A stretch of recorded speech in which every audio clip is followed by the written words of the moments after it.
শ্ৰদ্ধাৰ ৰাইজ, বহুতে মোক এইকেইটা দিন সুধি আছে যে ADREৰ অৰেলবিলাক কেতিয়াৰ পৰা আৰম্ভ হ'ব।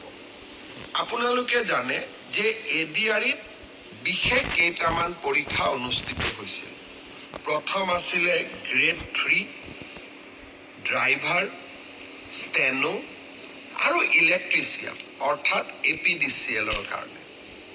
আজি আমি সিদ্ধান্ত লৈছোঁ যে গ্ৰেড 3ৰ কাৰণে কম্পিউটাৰ টেষ্ট, ড্ৰাইভাৰৰ কাৰণে ড্ৰাইভিং টেষ্ট, ষ্টেনোৰ কাৰণে ষ্টেনোৰ ব্যৱহাৰিক টেষ্ট আৰু ইলেক্ট্ৰিচিয়ানৰ কাৰণে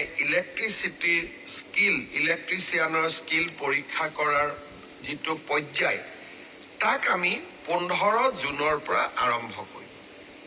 আৰু এই সমগ্ৰ ব্যৱস্থা আমি এটা মাহৰ ভিতৰতে সম্পূৰ্ণ কৰিম। ঠিক তেনেকৈ চতুৰ্থ বৰ্গৰ পৰীক্ষাত পাছ কৰা প্ৰাৰ্থীসকলৰো অৰেল আমি 15 জুনৰ পৰা আৰম্ভ কৰিম আৰু এমাহৰ ভিতৰত ইয়াক আমি সম্পূৰ্ণ কৰিম।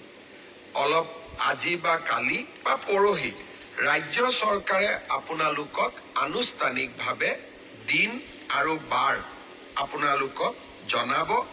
যিসকলে লিখিত পৰীক্ষা পাছ কৰিছে তেওঁলোকে এতিয়া কম্পিউটাৰ টেষ্ট, ড্ৰাইভিং টেষ্ট বা স্কিল টেষ্ট বা মৌখিক পৰীক্ষাৰ কাৰণে তেওঁলোকে যেন সাজু হয়। 15 জুনৰ পৰা এই প্ৰক্ৰিয়া আমি আৰম্ভ কৰিম। মোক আৰু এটা প্ৰশ্ন